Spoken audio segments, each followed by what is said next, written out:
What do you guys think of the prison system? Do you think it's corrupt? No. Honestly, I think the prison system is very corrupt. Not only are prisoners sentenced unfairly for the crimes, but there's been multiple incidences where correction officers would just beat prisoners for no reason, without a nick of punishment. There's no way. Yeah, the most memorable one happened when Lloyd Nicholson orchestrated a scheme where he was able to beat multiple teens while they were in prison. Fortunately, though, he was sentenced to 6 years in prison. Why he beat up those teens? From what I know, it's because he thought they just needed punishment. What about the Stanford prison experiment? Have you heard of that? No, what is it? Well, so as the name suggests, this experiment all started in Stanford University. This experiment was partially funded by the government in order to better understand the prison system. So the experiment was led by this doctor. He goes by Dr. Philip Zimbardo, and it was supposed to last 2 weeks. And each day, each volunteer would get $15. However, the experiment ended up only lasting 6 days. And you might think, it's only $15. But, this was in the 70s. I think it was in 1973. So, that was a big chunk of change. At least if you were homeless and you were needing some money, $15 was a lot of money. Not like it is today. So, Dr. Phillip posted a bunch of ads, all over the school and even the newspapers. And he ended up getting a bunch of people who were interested. But after some thorough testing and some thorough questioning, he ended up narrowing it down to 24 volunteers who will call his subjects. Okay. So why did he narrow down his group of volunteers? Usually in surveys, the bigger the group, the better. Well, his reasoning was he wanted to narrow it down to a smaller group was because he wanted the perfect type of people to play these roles. So he didn't want a group full of just, a bunch of sadists or a group full of people with really strong morals or ethnic beliefs. He didn't want a bunch of passionate people, people with a bunch of empathy. He wanted his group really narrow and just different types of people, right? He also wanted guards who were mainly, he didn't want guards who were too nice. So, all the subjects were aware what they were getting into. They were, they had them sign waivers. However, what they didn't know was what was going to happen, when it was going to go down, and where. They were just sent home after figuring out they got the role. So, randomly, in the middle of the day, police come knocking down the doors of 12 of these subjects. They took them down to the police station, stripped them down, butt naked.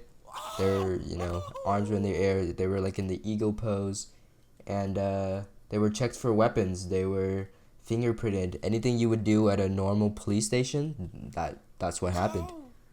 And then they were all blindfolded and taken to the basement of Stanford University. The place was pretty much remodeled in order to resemble a prison with makeshift cells and rooms for the guards. So each cell was occupied by 3 prisoners. There was a total of 4 cells, 3 prisoners each. And each of them had their names stripped away and was now known as prisoner number 314364. These are just random numbers, but they were all given numbers.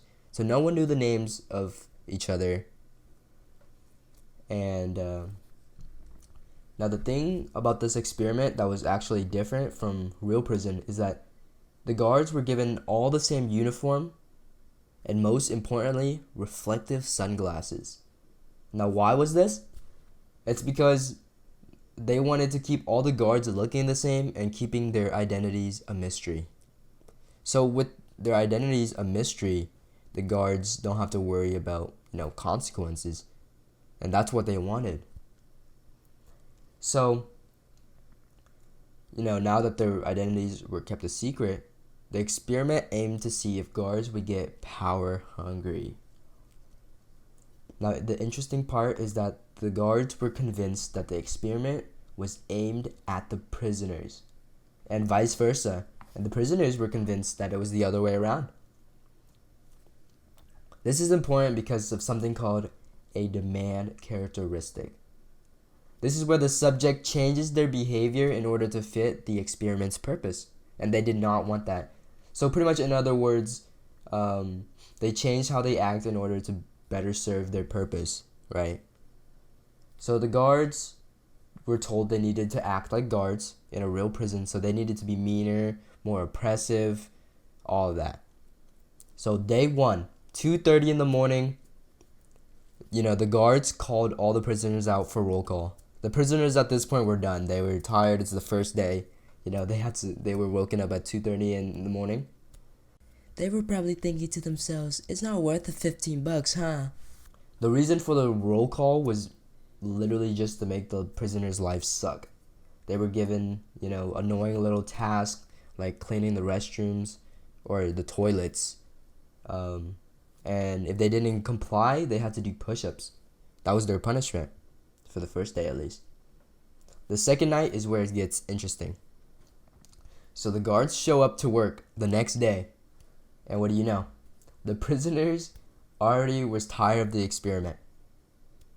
The guards walk in, and they see all the cell doors barricaded up with mattresses. It was a revolution. You would imagine the guards, they weren't too serious, right? It's just an experiment. They probably would have just gone home that day. Nope. They got a fire extinguisher and blew it into the crack of the cell, suffocating all the prisoners out.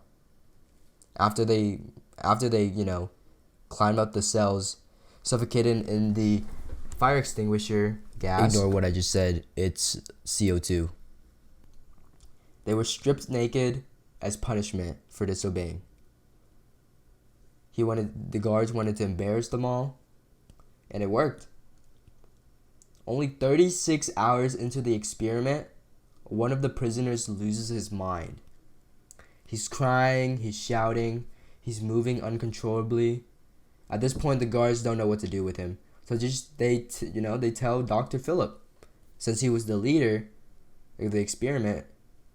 Philip, though, was no longer acting like the psychologist that he is.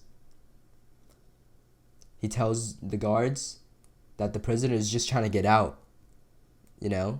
Usually I would imagine that he would try to see if, he was actually in need of help. But no. He says that, that prisoner was trying to get out. And there's a lot of speculations. People online says that the doctor is now way into his own experiment, and he's acting like almost the warden of an actual prison. Well, this was just the second day, and it gets crazier and crazier. But this just goes to show how getting put into a position of power, like a guard, can change how you act.